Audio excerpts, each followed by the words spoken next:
Hello everyone, welcome back. I've got an autumn favourites video today, so I'm going to talk you through some of my favourite products that I like to be using during the autumnal months. I have a selection of sort of skincare, body care, a perfume and quite a few makeup items here today, so I'm going to talk you through all of them, why I enjoy using these types of products in the autumnal months, and yeah, just basically tell you why they're my favourites. So let's start off with skincare then. Now, as the months start to get colder, I like to go for more hydrating options, especially as now that I'm in my 30s, I've noticed that my skin is more dehydrated than it was, say, in my 20s. So the types of cleansers that I like to be going for are cream cleansers. Now, I am very close to using up my CeraVe Hydrating Cleanser, and then once that is done, I'm going to move on to the Indeed Labs Hyaluron Cream Cleanser.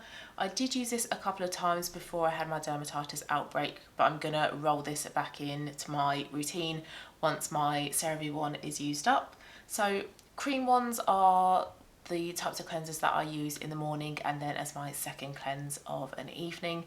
So they're not stripping like a foaming facial wash would be. So I just find that cream ones are a lot gentler on your face and they're a lot more hydrating as well. So I do like to use cream cleansers, especially at this time of year when the differences in temperature from, say, going outside when it's really cold to going into a building or your house or your car that has the heating on, your skin is really going to start to sort of feel the effects of the differences in those temperatures. So a cream cleanser is a good option. I also like to go for an oil cleanser as well. Now, I use sort of balms the majority of the year to remove my makeup, so as my first cleanse of an evening, the first step in my double cleanse, but I really love using oils in the autumnal months, and I recently bought this arrived a couple of days ago, and I haven't used this one in years, and I don't know why, because I love this particular oil cleanser. This is the Elemis Nourishing Omega Rich Cleansing Oil, and this stuff is brilliant. It's fantastic at removing all of your makeup, including eye makeup, so it doesn't irritate my eyes. I can really get in there into my lashes and remove all traces of my eye makeup.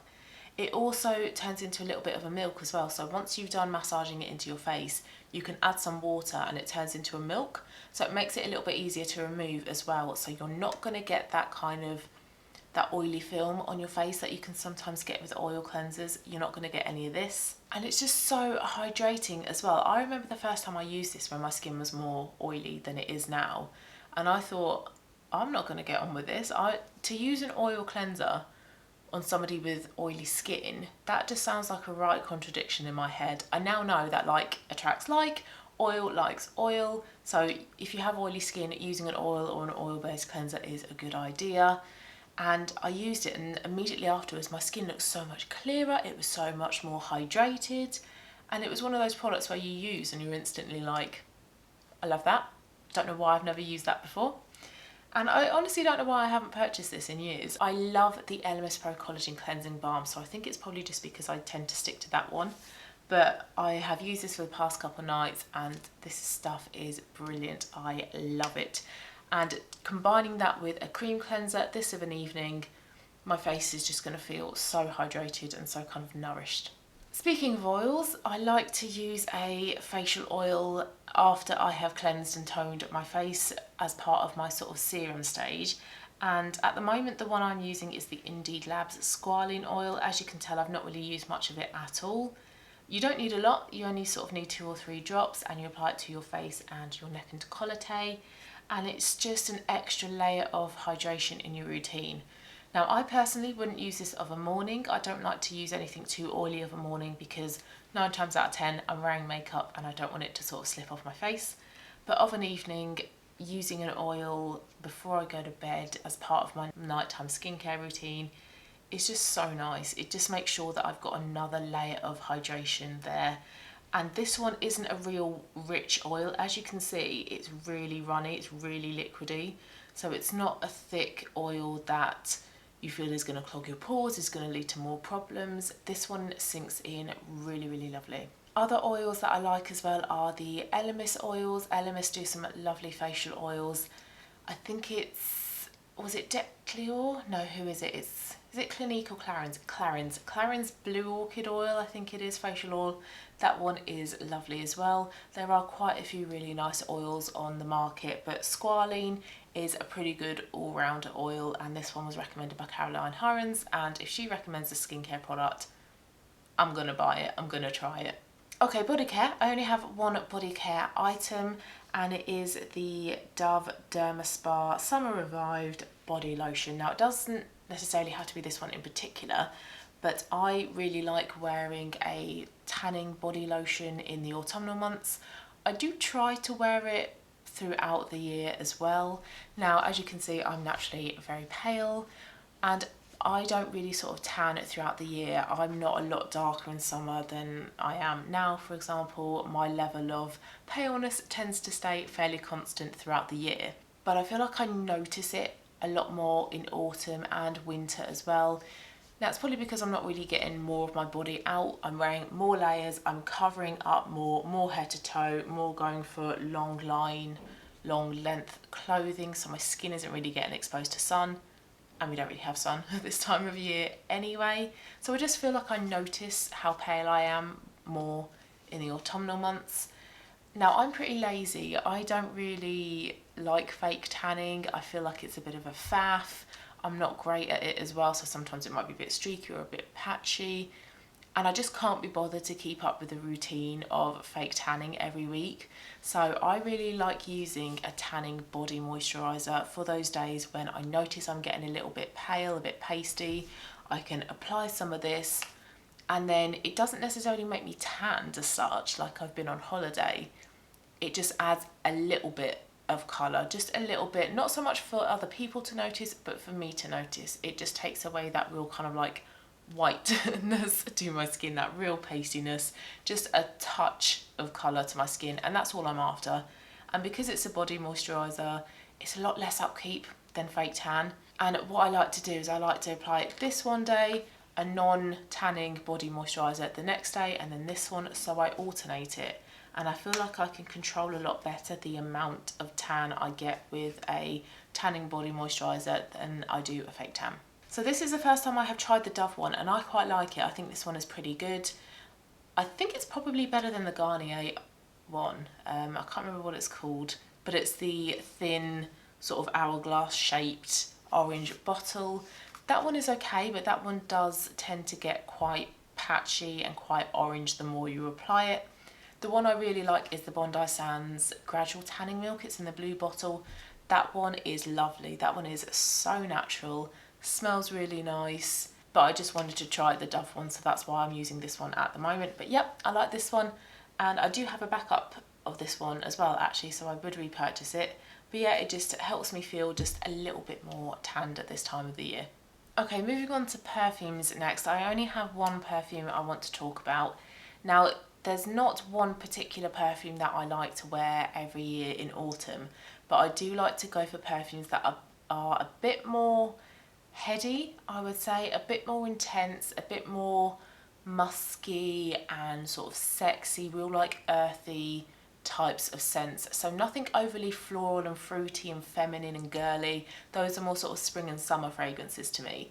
So the one that I really like at the moment is my Yves Saint Laurent Libre Intense perfume. I have tried the original and I really like that, but the Intense is just one step further. It's a lot more obviously intense, it's a lot more sexy, it's more heady, and it's just a gorgeous, gorgeous scent. Now, I'm rubbish at describing scents, so according to my phone, the top notes are tangerine, bergamot, lavender, and your base notes are tonka bean, vanilla, amber, and vetiver. Now, I really like tonka bean, vanilla, and amber in my fragrances, so that's probably why I really, really like this one. Now, I applied this the other night, and you only need a couple of sprays. That's all you need, especially with the Intense version. And the smell lasts for hours. At the moment, the perfume I'm focusing on is a cheap dupe for, I think, Coco Mademoiselle by Chanel. I apply it, and then once I've applied it, I don't smell it on me for the rest of the day. But this one, with only a couple of sprays, I smell for the entire day. So I really feel like with perfume, the more you spend, sometimes the better you get. And I love Yves Saint Laurent perfumes. I think they're brilliant. They are one of my favourite brands when it comes to perfumes. And this one here is just so gorgeous. Now, I don't think I would wear this perfume every single day. I think if I was going into work or just a day around the flat or whatever, I would go for something not as intense as this one. But if it's an evening, if it's, you know, you're going out for dinner or something, or catching up with friends, more of an occasion, then I would go for this perfume. Especially as well because it is more expensive. I just feel like this wouldn't be an everyday perfume in my opinion, but I don't mind wearing perfumes every day, but this particular perfume I would sort of save for an occasion. Alright, so the rest are all makeup then. So if I start off with, let's go for lips. So with lip colours in the autumnal months, I like to go for something similar to what I have on at the moment. So it's something kind of earthy, brown, nudie type of colour. Now I wear nudes kind of throughout the year anyway, but particularly in the autumnal months, I like to stick to these autumnal shades basically. So these real kind of like warm, browny, orangey types of colours. Now the lip liner I have on at the moment is MAC Oak, which is a darker, more neutral version of Strip Down, also by MAC, and Strip Down again is another lovely lip liner for this time of year. And the lipstick that I have on at the moment is Fudge by Soph Revolution. Now this is a little bit darker than what I would usually wear, but I feel like at the moment, during autumn, during, you know, October and November, you can go for darker colours and kind of get away with it. Now you can wear this type of makeup look in the spring, you know, you can wear whatever makeup whenever you want, but I feel like in the autumn, this kind of more grungy, orangey, browny makeup look just suits autumn better. So yep, I like to keep my kind of browny, earthy tones to the autumnal months. And I also like as well during this time of year to wear more vampy lip colours as well, like my Clinique Berry shade. This is in the shade Entwined. And I did wear this shade in my autumnal makeup look, the berry one, a couple of weeks ago. I will link it if you have not seen it. This for me definitely isn't a year-round lip colour, and that's probably just because there's a real contrast between my skin, my colouring, and this lip shade, and for me it's a little bit intense. Like I say, I'm a nude lipstick kind of girl, so this type of berry vampy shade suits autumn for me. This time of year now is when I get this lipstick out. Okay, other makeup, I have one eyeliner, and this is the Peaches and Cream eyeliner in the shade Dynasty, and it's a really lovely sparkly orange kind of colour. Works lovely with this type of eye makeup or a standalone statement eyeliner. And again, I love this one because it just matches those colours that you associate with autumn, the kind of colours of the leaves when they turn sort of like orange and red. You have pumpkins as well in October, so I feel like this time of year is when you can really celebrate wearing orangey tones. And this eyeliner is beautiful, the shade and also the formulation. I love Peaches and Cream eyeliners, they are brilliant. And then lastly, I really want to talk about eyeshadows. So like with nude lipstick, I'm a kind of nudie, neutral type of makeup person. I love neutral warm shades, I feel like they suit me most. And I like browns, oranges, coppers. Think of neutral warm, nude type of eyeshadows. Those are my kind of colours. So if you start off with this eye and face palette, this is the Laura Geller The Weekender palette, and this one is the Sunday Fun Day, which has all of these browny tones here. So you have 4 eyeshadows here, a blusher and a highlighter, real warm orangey brown shades. And this palette makes it really easy as well to match your face shades to your eye shades. So I know that if I were to wear these eyeshadows, the blush and the highlighter will match and will work with the look that I create. So with the makeup look I have on today then, I have the Urban Decay Naked Heat eyeshadow palette on, and again, orangey shades, copper shades, brown shades. This to me is my autumnal palette, in particular my October palette. This to me again isn't a spring or summer palette, this is an autumnal palette to celebrate the beautiful warm burnt orange shades of autumn. So I love using this palette at this time of year. Also as well, I love using my NARS Isolde Duo, and I have that on my eyes as well today, and it is these two shimmery shades here in this real vibrant warm gold and then that kind of burnt copper shade as well. I also quite like wearing this duo at Christmas, but especially in autumn I like wearing it as well. So I kind of save these two palettes here to this time of year. And then last two palettes, firstly is my Soph Revolution palette. I have to be careful with it because I have broken it. So this palette here, this is very warm as well, and you have quite a few of those sort of brown options as well, but you do have quite a few other colour options as well if you want to play about with other shades. You've got like a pink and purple, and then you've got a black up here. You've got some warm reds as well. And then you have a real nice forest shimmery green as well. So again, this one to me is a real autumnal palette. And then last autumn favourite makeup is my MAC Custom palette.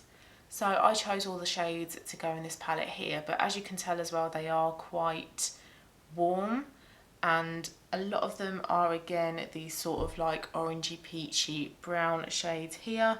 But then I have cranberry and blackberry. Cranberry definitely is an autumnal shade to me. It's a burgundy shade and it's a shimmery shade. It looks lovely on green eyes, and I think I wore that one with the Clinique lipstick in that autumnal makeup video. And burgundy shades, again like the orange shades, to me are a real autumnal colour, so I like wearing cranberry and blackberry at this time of year. And then I have a darker one up here which I think is Night Divine.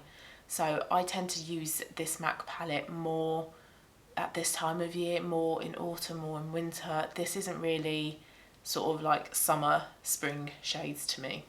And then last thing I want to mention isn't any sort of skincare or hair care or makeup products, it is jewellery. And I really love wearing amber at this time of year. Again, because it's orangey, but also with amber you have the red shades of amber, you've got green and you've got yellow as well. So you do have that nice mix of the autumnal shades that you associate with this time of year. And usually with my jewellery I like to keep things fairly simple. I don't like really big, chunky, heavy pieces of jewellery. I prefer smaller, more delicate items.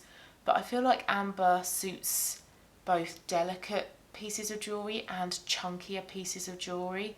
And I like to wear slightly chunkier, thicker pieces of jewellery in the autumnal months. I feel like the textures of autumn, so like your knits, your chunky cable knits as well, can handle slightly chunkier bits of jewellery. And amber is just my favourite gemstone, along with pearls and diamonds. But I just love the tones of amber, and I love how it just suits, like I say, you know, those delicate and those chunkier bits of jewellery. And I have quite a good choice of amber bits of jewellery. It is my favourite, so I do have quite a few different pieces. I've got rings, earrings, bracelets, necklaces, and I have actually picked up quite a few of these pieces when I've been on European city breaks, and you can, or at the time I was able to get some real bargains of amber, of authentic amber, where they are sourced. So that was really, really lovely. And I have on a few pieces at the moment. I've got a couple of rings on, I've got a bracelet, necklace and earrings, and I've got an orange jumper as well, orange makeup, orangey type of background. So I feel like I'm going all out autumn in today's video. So those were my autumnal favourites. I hope you liked this video. Do you agree with any of my choices as well?